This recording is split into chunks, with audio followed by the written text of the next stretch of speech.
1년 만에 다시 우리가 또 드러커에 대해서 공부할 수 있는 그런 그 시간이 되었습니다. 1년 전에 보여드린 그 슬라이드고요.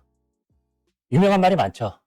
efficiency라는 것은 doing things right인 거고, 더 훌륭한 effectiveness는 doing the right thing이다. 많이 들어보셨을 거고, 미래를 예측하는 가장 훌륭한 방법은 바로 직전 미래를 만드는 것이다. 등등 해서 아주 많은 명언을 또 내놓은 그런 교수님이시죠. 1909년생이신데 본격적으로 작품 활동을 시작한 것은 1939년부터입니다. 그러니까 본인 30세 때부터였고요. 95세에 돌아가셨으니까 65년간의 프로덕티브한 라이프를 살았다 볼 수 있어요. 그 사이에 책을 39권 썼다 그래요. 궁금하겠죠? 물어보는 겁니다. 들커 교수님, 지금까지 쓰인 책 중에서 가장 잘 쓰신 게 어떤 겁니까? 라고 이제 물어봤더니 항상 하는 넥스트북, 다음에 나올 책이다 라고 하면서 이 사람들을 갖다가 좀 즐겁게 하기도 하면서 흥분시켜주기도 하는, 감동도 주는 그런 멘트를 갖다가 남겼었죠. 그 계기가 된 게 들커 교수님이 그 18세 때 그 독일의 함부르크 대학교에서 법학 공부하는데, 그 법학은 야간에 공부한 거였고요. 나중에는 그 직무회사에서 일을 합니다. 근데 야간 대학생한테는 그때 공짜로 오페라를 볼 수 있게 해줬거든요. 그래서 틈이 나면은 밤에 가서 공짜로 오페라 봤었는데, 이 베르디의 이 파이스타프라는 작품을 보고 큰 자극을 받았다 그래요. 내용이 아니라 이 사람이 만든 이 작품을 만든 나이가 무려 80세. 80세 오페라를 만든구나. 베르디 연표를 보게 되면은, 베르디는 1813년생이거든요. 그래서 26살 때부터 저 밑에 80살 때까지 더 많은 작품을 갖다 만들게 되는데, 어쨌든 80살이 됐을 때도 이 창작을 하더라. 그래서 나는 정말, 나도 그럴 때까지 누가 창작을 하겠다. 그런데 이 베르디의 철학을 보니까, 당신 뭐가 가장 멋지냐고 그랬더니, 이 최고 작품, 그건 바로 다음 곡이다. 안에서 본인이 깨우침을 얻어가지고 나는 항상 다음 책이 나의 최고의 책이다 라는 것 갖다가 입에 달고 살 정도라고 하셨죠. 그렇지만 좀 이렇게 연배가 드시다 보고 거의 좀 얼마 안 남았을 때 일본 기자에 와서 여쭤봤습니다. 교수님, 정말 본인이 보기에 베스트 39권 중에서 뭐가 괜찮다고 보십니까? 라고 물어봤더니 6개를 꼽았어요. 6개를 꼽은 게 기업의 개념, 우리가 작년에 공부했던 경영의 실제, 창조하는 경영자, 자유경영 노트, 단절의 시대, 그리고 또 하나가 기업가 정신입니다. 85년도에 만들었으니까 저게 그 76세에 쓴 거거든요. 76세에 쓴 것도 베스트 6안에 들 정도로 대단한 책이었다는 거죠. 그럼 오늘 우리가 공부한 이 책의 위상은 뭐냐? 이 경영의 실제의 확장판이면서 실은 이 책이야말로 그때까지 집필한 경영 사상을 총결산하는 방대한 분량의 한글판만 해도 이게 1400페이지의 획기적인 저서라고 본인이 얘기를 했습니다. 그래서 이 책 설명한 내용 보게 되면은, 이건 내가 그동안의 사상을 집중하기 때문에 이 내용은 앞에 책 어디서 통으로 따왔고 이 내용은 여기로 일부 인용을 했다. 왜냐하면 이것은 집대성, 한거나 그렇다라고 설명을 하고 있는 거죠. 그래서 이번 책의 위상은 총정리하는 겁니다. 그래서 우리가 총정리하기 전에 앞에서 공부했던 내용 중에서 알면 좋은 건 2권 정도는 가볍게 좀 보고 지나가려고 그래요. 첫 번째가 기업의 개념이라는 책인데, 요거는 본인의 저서로서는 3번째 책입니다. 근데 이 책이 어떤 의의가 있냐면은, 사실 그 당시 GM의 알프드 슬롯이 이 책을 봐요. 그러면서 드러커라는 젊은 친구가 있는데 그 친구한테 프로젝트를 한번 줘봐라. 그래서 우리 GM에 대해서 한번 공부할 수 있는 기회를 줘라. 책을 쓰라 그래라. 그걸 쓰라 그래라. 라고 밑에 친구한테 시킵니다. 근데 정말 속으로 드러커는 쾌재를 불렀던 게, 앞에 책을 2권을 쓰긴 했는데 본인이 기회를 모르는 거예요. 그냥 밖에 사람 보고 연설을 하니까 답답한 거죠. 그래서 큰 기업 가서 한번 내부를 한번 해부해보고 싶었는데, 마침 그 당시 미국 가장 잘 나가는 기업이 자기네 한번 해부를 주세요 그러니까 와이냐 그러고 뛰어 들어가서 무려 18개월 동안 작업을 합니다. 그래가지고 분석을 하는데, 이 분석 결과는 GM한테 좋은 얘기는 아니었어요. GM이라는 회사가 이 알프드 슬론이 되게 잘하고 있는데 거꾸로 슬론이 떠나가는 순간에 GM의 미래는 매우 암울하다는 내용이어가지고 좀 좋은 사람들은 싫어했는데, 거꾸로 그 당시에 뭐 포디니 뭐니 다른 데서는 이 책을 다들 필독서로 여겼던 거죠. 그러다 보니까 GM에 그 당시 잘 나갔던 뭐 시얼스, IBM, 포드 기타 등등 죄다 이 드러커 교수한테 컨설팅을 의뢰합니다. 그러니까 이제 드러커 입장에서는 이제 본인이 원래 뭐 개인도 뛰어난 데다가 수많은 케이스를 갖게 되니까 당연히 이 전 세계에서 유일무이한 어마어마한 경영학의 대가로 자리 잡게 되는 이제 그런 계기가 되는 게 바로 요 책이었던 겁니다. 그래서 요 사실 그 경영 전반기 21세기 보게 되면은 앞에 50년 동안의 넘버원 경영자는 후반기 넘버원 경영자를 갖다가 잭 웰치라고 치는 게 일반적입니다. 근데 드러커가 두 명에 대해서 어떤 역할을 하고 있냐면은, 드러커가 슬론과 함께 GM을 해부하는 작업을 했었고, 잭 웰치가 그 CEO를 맡기로 결정이 됐을 때 전임 CEO가 잭 웰치를 불러요. 불러가지고 자, 오늘 내가 너한테 비밀 병기를 하나 선물해 주겠다. 뭔가 하고 귀를 기울였더니 잭 웰치를 소개해 주는 거예요. 그래가지고 GE의 CEO 되기 전에 미리 들어올 걸 소개받아가지고 그 전에 수많은 기업들이 어떻게 경영을 했었고 하다가 지식을 스펀지처럼 쫙쫙 빨아들이는 기회를 삼고 그 이후에 제거치가 바쁜 와중에 자기 자강 비행기 타고 들어커 날아가서 회담하는 그런 얘기들은 매우 잘 알려진 그런 그 얘기가 되는 거죠. 그러고 나서 첫 번째 한번 우리가 가장 중요했던 책, 1년 전에 공부했던 책, 바로 경영의 실제라는 책이었죠. 이 책이었죠. 그래가지고 경영자가 뭐냐? 당신이 일하는 게 아니라 다른 사람을 일하게 만드는 거다. 일단 중요하다는 거였고 그게 매니징 비즈니스, 매니징 매니저, 매니징 워크 앤 워커스에 대해서 첫 번째는 시어스, 두 번째는 포드, 세 번째는 IBM 그 사례를 중심으로 해가지고 정리했던 게 지금으로부터 1년 전의 일이었습니다. 그리고 오늘 공부할 책은 매니지먼트라 그래서 엄청 두꺼운 책이고 우리나라 말로도 이렇게 상하로 해서 1400페이지로 번역이 되어 있는데 저 번역판을 보게 되면은 두꺼운 책입니다. 상, 하 이렇게 돼가지고 총 챕터가 61개 챕터로 구성이 되어 있어요. 이걸 다 설명드릴 수는 없고 일단 이게 우리가 54년도에 나온 책과 14년도 나온 책이 그 큰 차이가 뭐냐 살펴본다 되면은 첫 번째는 요 서비스 조직이 하나의 챕터로 등장을 합니다. 54년만 해도 서비스가 이렇게 큰 인더스트리에 나오지 않았었는데 2020년 그러면서 제조업 못지않게 서비스들이 그 사이에 자꾸나 나타났습니다. 또 하나가 앞쪽에서는 책 3부가 저 워크 앤 어떻게 워크 좋은 거 워크나 워크 이런 얘기를 썼는데 그 내용들은 저 과업 밑으로 서브 타이틀로 들어가면서 탑 매니지먼트가 별도의 챕터로 독립을 하게 됩니다. 20년 사이에 워크 레벨은 조금 그 쥐중이 줄어들면서 탑 매니지먼트 레벨이 훨씬 더 중요해졌다라는 것을 저 책의 목차를 보면서 우리가 이해를 할 수 있겠죠. 서문에서는 경영 부분보다는 경영 성과, 분석이 중요하다는 얘기로 20세기 경영은 분명히 역사의 획을 그은 사건이다. 헬리포드의 등장. 특히 이 세기가 끝난 다음에 미국의 경영은 어마어마하게 폭발적으로 커졌죠. 기업들이 완전히 유럽은 다 망가진 상태에서 미국이 다 전 세계 최고가 되니까. 그래서 1960년대까지 잠깐 여기 가라앉은 동안에 과연 그 경영 붐이 끝난 지금 우리에게 필요한 새로운 지식은 무엇이고 우리에게 던져진 새로운 문제는 무엇이며 우리에게 다가올 새로운 과업은 뭐냐 이러고 생각을 좀 해보자. 붐이라고 해서 그냥 와 하면서 그냥 하는 게 아니라 그 당시가 72년이니까 우리 오일쇼크 도가만 살짝 가라앉지 않았습니까? 그 무렵에 한번 우리도 좀 쿨다운 하면서 한번 이 경영에 대해서 잘 생각해보자.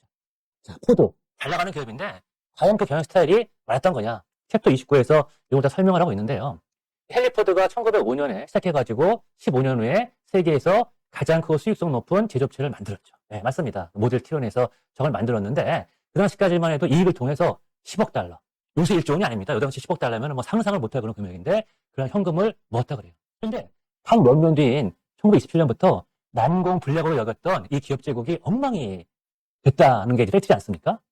그러고 나서 1944년도에 1년도 경험도 없는 당시 26세에 불과했던 설립자, 이 손자인 헨리 포드 2세가 승계를 하게 된 거죠. 이 사이에 에드셀이라는 아들이 있어가지고 에드셀이 좀 정권을 갖다가 빨리 CEO가 되길 바랬었는데 아무나 먼저 죽죠. 근데 할아버지는 계속 막 노망 비슷하게 부리고 있으니까 안 되겠다 싶어가지고 빨리 그 군대에 있는 아들 갖다가 빼가지고 CEO가 다 시키지 않았습니까? 근데 들어온 다음에 2년 후에 보니까 조직이 다 할아버지 측근들이 있어가지고 그걸 축출시킨 다음에 새로운 경영팀을 도입해서 회사를 구원하게 됐는데 그럼 여기서 뭐가 문제냐? 헨리 포드 같은 경우에는 모델 T를 잘 만들었지만 실제 자동차가 잘 나갈 때 전기차 인더스트리가 이 당시에는 자회사로서 당연히 철강 회사가 있었겠죠. 철강 회사면은 원료 갖다가 사왔겠죠. 근데 철강 회사의 탑이 이 원료 갖다 얼마에 사오는지를 몰랐다는 거예요. 그 금액은 헨리 포드밖에 모르고 있었다. 그럼 무슨 관리를 하냐? 말이 안 되는 거다. 그래서 포드는 개인적으로는 훌륭한 기술일지 모르겠지만 제대로 된 경영자는 아니다. 이런 얘기를 갖다 하면서 우리가 그렇구나. 앞으로 우리가 조직을 운영할 때에는 다른 별도의 매니저 갖다가 잘 키워야겠구나. 이러한 공부하는 거. 성과를 내기 위해서 뭐가 중요하냐를 갖다가 알아야 된다는 거로 해서 이야기가 시작이 됩니다. 다 설명은 못 드리겠고, 몇 개 중요한 거. 본다 그러게 되면 가장 중요한 건 이제 기업의 성과겠죠. 역시 CEO에서 얘기를 합니다. 이 당시에 매출액이 100억 달러 넘는 세계 최대의 소매회사다. 여기에 비견할 만한 회사는 영국의 막스 스펜서 정도인데 그래도 규모는 10분의 1밖에 안 된다. 이 당시 어마어마하게 성장을 했다. 근데 과연 이 업종이 첨단 기술이냐? 아니다. 과학적인 혁신이냐? 아니다. 그런데 왜 이렇게 어마어마하게 성장을 하냐? 게다가 유통업인데 그럼 이 당시가 한참 이 소비자 보호 운동이 막 뜰 때인데 왜 이 회사는 유달리 이 소비자 보호, 이 소비자 집단의 공격 대상이 안 됐을까? 왜 비난도 안 받았을까? 이런 거를 연구해봐야 된다. 라고 하면서 얘기 시작을 합니다. 지난 시간에 우리가 1년 전에 공부했었죠. 로젠월드하고 로버트 우드. 이렇게 하게 되면은 이 두 명의 훌륭한 CEO가 있었는데 한 명은 20년, 한 명은 30년 집권하면서 세상의 흐름을 봤다는 거죠. 로젠월드 같은 경우에는 농부들의 구매력을 증거해가지고 카탈로그를 보내주는 거였고 로버트 우드는 이 시대에 자동차가 일상화되면서 농부들이 시내로 나오니까 거꾸로 이런 점포를 갖다 만들어가지고 이분들한테 물건을 팔 때 점포마다 매니저가 필요하니까 매니저 교육이 필요하다는 것 갖다가 일찌감치 깨우쳐가지고 그런 교육을 시켜서 성공했다는 겁니다. 근데 실은 시얼스도 망하게 되죠. 또 이제 그 존 오세아라고 포춘 편집장이 요 시얼스가 18년에 파산법 시정을 하게 되는데 그러고 나서 쓴 글입니다. 그래서 한번 가봤다 그래요. 본인이 이 브루클린 점포를 갔더니 조형물은 이 백화점이 아닌 중세 보성 같은 모습에서 야 정말 시얼스가 한때는 대단했구나 라고 느꼈는데 막상 들어가 보니까 몰락의 흔적이 가득하더라. 근데 자기가 이유가 뭘까? 라고 봤더니 판매 방식에 저항하지 못했다. 임원 간의 사명치가 심했다. 특히 세 번째. 유통업계이고 경쟁자가 나올 수 없다고 생각했다. 근데 실은 한참 잘 나가던 60, 70년대였지만 그때 이미 경쟁자가 컸던 거예요. 미국에서 유통업계에서 가장 인상적인 해가 1962년입니다. 이해에 월마트, K마트, 타겟, 대회사가 동시에 탄생을 해요. 그러면서 이제 할인점이라는 게 등장하게 되는데 자기네들은 뭐 조금 보지도 않고 우리 영혼이 잘 나갈 거야 라고 생각하면서 서서히 공룡이 망가지는 그런 길을 걷고 있더라. 그래서 항상 기업은 우리 이렇게 잘 나갈 때 있는 게 아니라 이 중요한 생각 5가지 질문을 항상 해야 된다는 거예요. 우리 사업은 뭐고 누가 우리 고객이고 고객들한테 우리는 어떤 가치 제공하고 있는가 우리 사업은 앞으로 무엇이 돼야 하고 될 것인데 거꾸로 우리 사업은 무엇이 돼야 하는가 5가지에 대해서 늘 고민을 해야 된다. 시얼스가 한때는 카탈로그, 한때는 소매점포였지만 항상 중요한 것은 고객의 어떤 목적, 안met 니드를 갖다가 무엇인지 찾고 그걸 만족시키는 게 중요하다. 누가 고객인가? 카펫 산업 얘기가 나옵니다. 카펫 산업. 처음에는 카펫 산업 얘기할 때 아무래도 신혼부부겠지 라고 생각하고 신혼부부를 타겟을 했대요. 물건이 안 팔리는 겁니다. 뒤져봤더니 신혼부부들이 이것저것 사야 되는데 뭐 TV 사야죠, 뭐 사야죠 하다 보니까 이 카펫까지 살 수 있는 여력이 없는 거예요. 우리가 타겟을 잘못 잡았구나. 누가 살까? 뒤져보니까 주택건설업자가 보이더라는 거예요. 왜냐하면은 주택건설업자들은 바닥 갖다 이렇게 까는 게 되게 중요한데 조금 허름한 바닥재를 쓰더라도 위에 카펫을 깔게 되면은 이게 훨씬 더 저렴한 비용으로 멋져 보인다는 거를 발견했던 거예요. 그다음부터는 신혼부부가 아니라 주택건설업자들한테 고객으로 보고 자기는 어필을 하니까 이 사양산업이 갑자기 부활을 하더라. 결국 고객 잡는 게 되게 중요하다. 이러면 그 고객들한테 우리가 어떤 가치를 제공해야 되는가? 예를 들어서 구두가 그러더라도 10대 소녀들은 당연히 유행을 원한다. 그렇지만 이 10대 소녀의 언니, 만약 결혼했다 그러면은 그 언니는 내구성, 가격, 편안함. 그거 원하는 거다. 그래가지고 이게 다 나에 따라 다르기 때문에 똑같다고 보면 안 된다는 얘기를 갖다가 이 들커 교수님은 하고 있는 거죠. 이 4번 되게 중요한데요. 우리의 사업은 앞으로 뭘 될까 얘기할 때 우리 미션 얘기 많이 하잖아요. 앞에 시얼스가 어떨 때는 카탈로그업, 어떨 때는 소매 점포업이었었는데 미션의 유효기간이 10년이라는 거예요. 10년. 그래서 시얼스가 몰락하게 된 이유도 10년 간격으로 꾸준히 우리 사업은 무엇인가를 정의하고 그걸 변화했으면은 몰락 안 할 수도 있는데 또 갖다 그냥 잘 나간다고 보고 그냥 과거에 하던 걸 그대로 물려받아서 계속 그 스타일로 하다 보니까 어느 팀명과 회사가 맛이 가고 많이 가고 하는 거죠. 특히 우리가 트렌드를 볼 때 가장 쉬운 것은 그러면서도 꼭 봐야 되는 것이 바로 인구 구조와 구성의 변화다. 예측하기도 쉽고 반드시 포함시켜야 된다. 한편 요 미충족 욕구 저희가 그 작년에 그 클레이튼 크리스텐 시간에 같이 공부했었던 소니의 휴대용 라디오 퀄리티는 지원관보다 훨씬 떨어졌지만 아버지가 지문관 집에서 듣고 있을 때 젊은 애들은 밖에 나가서 락앤롤 음악을 갖다가 아버지 몰래 듣고 싶었다 그러기에는 휴대용이 최고였다. 그런 컨셉트를 갖다가 잡아내는 게 중요하다는 거고 우리 사업이 무엇이 되어야 하는 데에서는 특히 계획적인 폐기가 중요하다. 어떤 사업을 하고 있을 때 새로운 걸 하려고 그러면은 먼저 뭘 버려야 된다. 버리지 않으면 새거 못한다. 그래서 계획적으로 때가 되면은 버리는 거. 그것도 매우 중요하다는 말씀을 하고 계셨습니다. 그 5가지 개념이 진화 발전돼가지고 오늘날에도 피터 드러커의 5가지 질문. 그래서 purpose, customer, value, result, plan에 대해서 항상 물어보고 훈련하는 그러한 걸 하고 있는 거죠.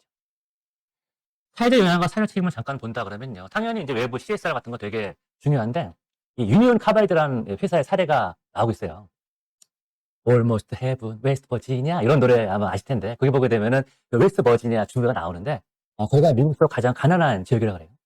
근데 거기가 석탄 산업으로 좀 뜨고 있었는데 1920년대 말에 석탄 산업이 위축되고 플러스 방산 사고, 광부들 질병 때문에 이 산업이 막 몰락했다고 합니다. 근데 유니온 카바이드가 뉴욕에 본사가 있었는데 웨스트 버지니아 주에 자기 주에 공장이 있었대요. 그래가지고 뭐 사회공헌 해야 되니까 그러면은 젊은 엔지니어들한테 야 니네 한번 우리 사회공헌 아이디어 좀 짜봐라. 그리고 기왕이면은 뭐 거기서 뭐 실업, 요새 뭐 20년대 뭐 가서 한번 뭐 실업난을 해소할 수 있는 그런 아이디어를 좀 짜봐. 라고 얘기했답니다. 그러니까 젊은 친구들을 위해서 시킨 대로 해야 되니까. 보니까 버지니아주의 서쪽, 약간 북쪽 보니까 비엔나는 작은 마을이 있는데 거기가 대부분이 실업이고 새로운 산업시설에 들어올 전망도 없더라. 근데 그도 그럴 것이 이 석탄회사며 이 양재 석탄이 필요한데 그 지역에 석탄이 재료가 꽝이라는 거예요. 황가미력이 높아서. 근데 굳이 공장을 지으려 그러면은 걷다가는 뭐 값비싼 처리 과정, 불순물 제어 과정이 필요한데 그럼 당연히 가격 경쟁력을 잃게 되는 거죠. 그러니까 원래 하면 안 되는 건데 그냥 뭐 사회공헌이니까 그냥 한번 해보자. 왜? 하면은 뭐 일자리 1,500개 생기잖아. 근처에도 뭐 500개, 1,000개 생긴다 해서 해봐 그래가지고 1951년에 공장이 문을 열었다는 겁니다. 그래서 그 당시에는 유니온 카바이드가 영웅이 됐대요. 훌륭하다고. 근데 불과 10년 만에 이 회사가 공공의 적이 되어버렸다는 거죠. 10년 사이에 환경 오염 문제 커졌죠. 시장 바뀌면서 마구 욕하죠. 그래서 비리 스위크처럼 이렇게 기업 진화적인 이 언론이 없는데 심지어 그 회사 말마저도 오염 발생 기업 혹독한 교훈을 배우다라고 썼다는 거예요. 그러니까 교수님 하시는 말씀이 자, 이 케이스에서 우리가 뭘 공부해야 되냐? 유니온 카바이드 행동은 사회적 책임을 다한 게 아니라 감상주의 휘둘린 행동에 불과했다. 의도 좋았지. 존경 받을만 하지. 그렇지만 그게 과연 회사가 감당할 수 있는 사회적 책임이었겠느냐. 거점없는 순간에 이미 그거는 사회적 책임이 아니라 중장기적으로 회사를 망하게 하는 거다. CEO야, 네가 보급받는 이유가 뭐니? 대중을 받기 위해서니? 아니면 기본적으로 성과를 창출하고 기업을 지속 가능하게 만들기 위해서니? 에 대해서 한번 생각을 해보라는 게 이철거 교수님의 말씀이신 거죠. 무조건 돈 쓰는 게 이런 CSR 활동이 아니라 CSR 활동을 하더라도 사회적 문제를 해결하되 이걸 어떻게 기업의 경쟁력, 기업의 이익, 그걸 고민하라는 게 바로 이 챕터에서의 매우 중요한 메시지인 거죠. 학원을 넘어가게 되면 경영자라는 단어가 나옵니다만 실은 경영자라기보다는 매니저입니다. 매니저라 그러면은 팀장 또는 뭐 어디 부장님, 뭐 조금 높으면 이사님, 그 정도 급이라고 생각하시면 되는데 이분들이 해야 할 일이 크게 5가지가 있다. 지금 보시는 분들 중에서도 우리 뭐 팀원분 말고도 팀장급 이상이 계실 텐데 그 5가지를 항상 생각하셔야 돼요. 내가 어떤 미션을 받게 되면은 자기 나름대로 목표 해석을 하겠죠, 그렇죠? 그 다음에 내가 조직 갖다 짜겠죠. 팀이라 그러면 그 밑에 파트너도 제가 짤 거 아닙니까? 가끔 만나가지고 너 고민이 있니 없니 동기부여해주고 자주 커뮤니케이션 해주고 그러면서 공정한 그런 그 성과 평가 시스템 만들어가지고 측정을 하고 그러면서 뭐 어떻게 얘기해주면서 나도 역량을 개발을 하고 내 동료, 내 후배, 내 부하의 역량을 개발하고 그 5가지를 계속 매년 해 나가야 된다는 게 들거 교수님의 말씀이시고 또 놓쳐서 안 되는 게 인테그리티라는 단어예요. 이거 되게 중요한 단어면서도 아주 해석하기 어려운 그런 단어입니다. 밑에 있는 거 두 줄 보시게 되면은 원문에서는 인테그리티다. 이 단어는 진정성, 정직성, 성실함, 진실성, 고결성, 온전함 등 여러 가지 번역이 가능하지만 그 어떤 단어도 100% 일치하는 뜻은 가지고 있지 않다라고 얘기를 해요. 되게 중요한 그 단어. 어쨌든 이런 컨셉이라고 보시면 돼요. 누가 물어봤답니다. 그렇게 교수님, 예. 경영자가 되려면은 천재해야 되나요? 아니면 제가 경영자가 되기 위한 특별한 재능이 있어야 되나요? 물어봤더니 천재 아니어도 됩니다. 특별한 재능 없어도 됩니다. 경영자는 체계적으로 배울 수 있어요. 그러니까 우리가 MBA 가서 공부하고 되는 거 아니겠습니까? 하지만 배울 수 없는 자질이 하나는 있습니다. 이건 처음부터 갖고 태어나셔야 돼요. 그것이 바로 인테그리티라는 겁니다. 이거는 그 도덕성하고 조금 달라요. 그러니까 우리가 뭐라 그러나 우리가 이제 그 중고등학교 시간에 배운 도덕이랑 조금 개념이 다르고 이 기업인으로서 그러니까 사생활적 문제가 아니라 기업인으로서 국민으로서 정치인으로서 어떻게 지켜야 될 뭐 성실성 뭐 이것저것 다 포함시키는 그런 단어다라고 이해하시면 될 것 같아요. 그래서 만약에 어떤 조직이 위대한 정신을 다 가지고 있다 그러면은 이것은 최후 경영진이 위대하기 때문이고 반면 조직 정신이 부패하다 그러면 그 최후 경영진이 부패하기 때문이라는 건데 이게 바로 인테그리티가 있다는 겁니다. 근데 이건 사실 들고 교수님의 말뿐만 아니라 몇 개 제가 다른 케이스 재밌는 걸 보게 되면은 여러분과 마스히다 고노스케라고 다들 아실 텐데 이런 겁니다. 자, 인생에서 회사원에서 가장 중요한 키워드 하나만 꼽아달라. 무지 많이 지식했습니까? 대신에 하나를 꼽는 단어가 저 한자예요. 저게 이제 그 일본 말로는 이제 스나우라고 발음을 하는 건데 저게 어떤 뭐 솔직한 마음, 뭐 진심으로 대하는 마음, 뭐 이제 그런 컨셉이라고 보시면 돼요. 일단 기운의 힘이라고 부르는 저 사람이 기업인으로서 더 나아가서 인간으로서 인생을 살기 위해서 꼭 필요한 한 단어 꼽아라. 저 단어인데 저거랑 가장 유사한 영어 단어가 인테그리티라는 거예요. 여러분 그 TSMC라고 다 요즘 아실 겁니다. 그렇죠? 타이완 세미컨덕터 매니팩처링 컴퍼니의 준말이죠. 파운더리 분야에서 마켓 시어 거의 60%. 삼성전자도 20%가 안 되는데 넘버원. 아시아에서 마켓 밸류가 무려 삼성전자보다 1,000달러가 더 많은 회사. 삼성전자 이름으로 저 회사가 보게 되면은 당연히 이제 기업 보유자가 갖고 있고 책이 갖고 있는데 둘다 1번이 저 영어로 보게 되면 인테그리티. 그러면서 자기네 말로 성, 신, 정직 이라고 써놨더라고요. 성, 정성을 다해라. 신, 네가 믿음을 갖게 해라. 이 사람 믿을 수 있어. 만들어라. 그 다음에 정직. 그러니까 결국은 정성을 다한다. 내가 저 사람을 믿을 수 있다? 정직하다. 그런 단어가 무엇인 게 바로 인테그리티의 품질이라는 거예요. 과거에 두고 교수님 때부터 한때 경영의 신이라고 불리웠던 고노스케. 더 나가서 요즘에서 아시아 넘버원인 TSMC까지도 인테그리티를 중시하고 있으니 인테그리티라는 게 얼마나 중요한 단어인가. 저건 정말 우리가 놓치면은 안 되는 단어다라는 말씀도 같이 해볼 수 있겠습니다. 파트 3가 탑 매니지먼트 최고 경영진 얘기가 넘어오는데요. 최고 경영자는 not born but made. 늘 하던 얘기처럼 만들 수 있다는 거. 전통적으로 우리는 마술 지팡이를 가지고 병든 조직을 구해달라고 찾아왔었는데, 만약 경영에 천재만 할 수 있다? 아니다. 아무나 다 할 수 있다. 필요한 것은 경영의 규제가 아니라 경영 이론과 기술을 습득하고 정상적인 판단력을 지닌 성실한 경영자. 또 성실이라는 단어가 바로 인테그리티라는 거예요. 바로 지닌 그런 경영자다. 그래서 최고 경영자를 비롯하여 모든 경영자는 태어나는 것이 아니라 만들어지는 것이다. 그것이 바로 경영이라는 학문이 존재하는 이유다라는 거예요. 기업이란 결국은 평범한 사람들을 모아가지고 어마어마한 성과를 갖다 내는 게 바로 기업이다라는 걸 말씀도 하십니다. 기업의 목적은 평범한 사람이 비범한 일을 하도록 만드는 거다. 천재들에게만 의지할 수 있는 조직은 없다. 천재는 항상 공급이 부족하며 공급된다 해도 그들을 신뢰할 수 없다. 인테그리티가 없는 모양이죠. 그래서 결국 기업은 평범한 사람들이 운영이 되어 있는 건데 이 평범한 구성원들이 보유한 능력 모두를 갖다 이끌어내고 각자의 능력을 10분 발휘하도록 하며 다른 구성원들의 성과를 돕도록 줬는 것이 바로 조직이다. 그러면서 매니저라고 하는 것은 내가 일하는 게 아니라 다른 사람들이 열심히 일하도록 만드는 거다. 다시 말씀드리고요. 동시에 구성원 개인의 약점을 보완하는 것도 조직의 과업이다라는 것이 세 번째 챕터에서 주로 얘기를 하고 있습니다.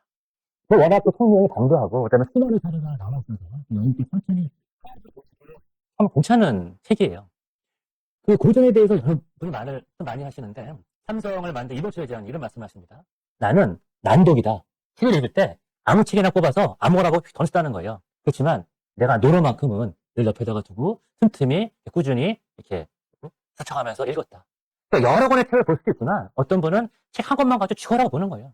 성경 보시는 분은 성경만 죽어라고 보시잖아요. 마찬가지로 경영을 공부할 때도 이것저것 다 공부하시는 분은 그것도 좋은 방법이지만 하나만 그냥 죽어라고 파겠다. 그러면 역시 드러커 이 책 두껍지만 또 경영 숙제보다는 조금 더 본인의 사상을 총 집약한 1400페이지짜리 이 책이 아닌가 생각이 들고 늘 5가지 질문은 회사에 대해서도 또 본인의 미래에 대해서도 나의 퍼포스는 뭐지? 나의 커스터머는 누구지? 내가 밸류는 뭘 줄 수 있는 거지?